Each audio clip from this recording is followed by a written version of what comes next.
Hi guys, it's a new year from the Business Diet, and we are glad that you have been doing well. And it's a year that people are looking for new jobs.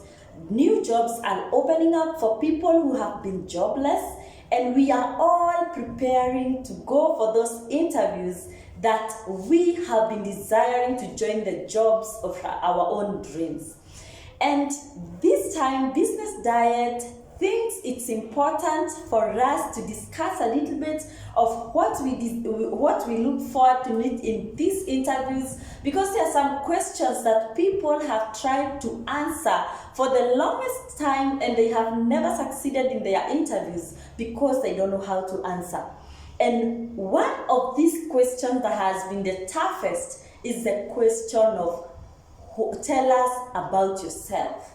I don't know how you have been answering this question, but something that should put in mind is that this question means a lot towards you succeeding in that interview or not.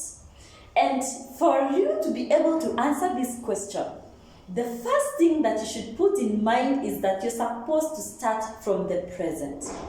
If you are working and you're changing a job, start from the present, the role that you have been doing. Tell the interviewer the role that you have been doing, describe it a little bit, tell us the scope of that particular role that you have been having in your hands.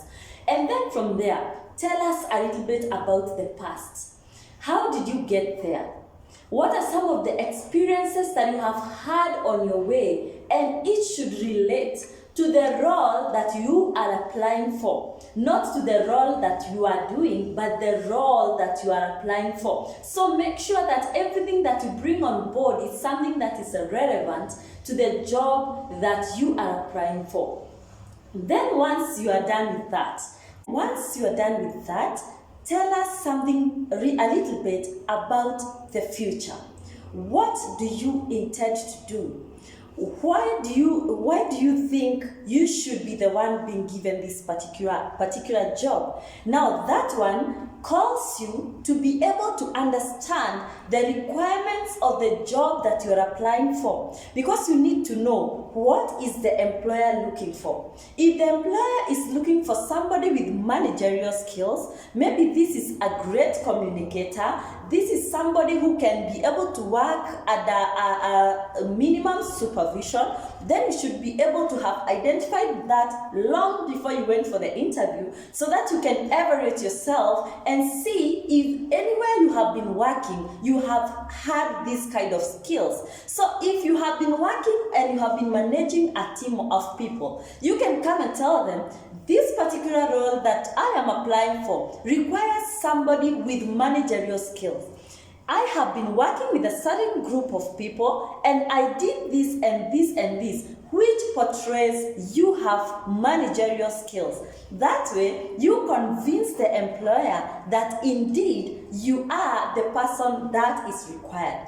Something to note, when you are answering this particular question, make sure you only spot the most important details of your speaking, so that you do not leave out the points that were important, whereas you do not have all the time answering this particular question. Remember, if you have been out of school, that is when perhaps you have just cleared school. Now you will have to tell somebody a little bit about your academic background. But if you cleared school long time and you have had accumulated quite a lot of work experience, now that is where you will discuss your work experience and the skills that are related to the job that you're applying for. I wish you all the best in your applications, and in the next video we are going to be discussing how we answer the question of how if we give you this job, how much do you expect from us? It's a tricky question and you really need to have the skills of how to answer it if you will have to hit that job. See you next time.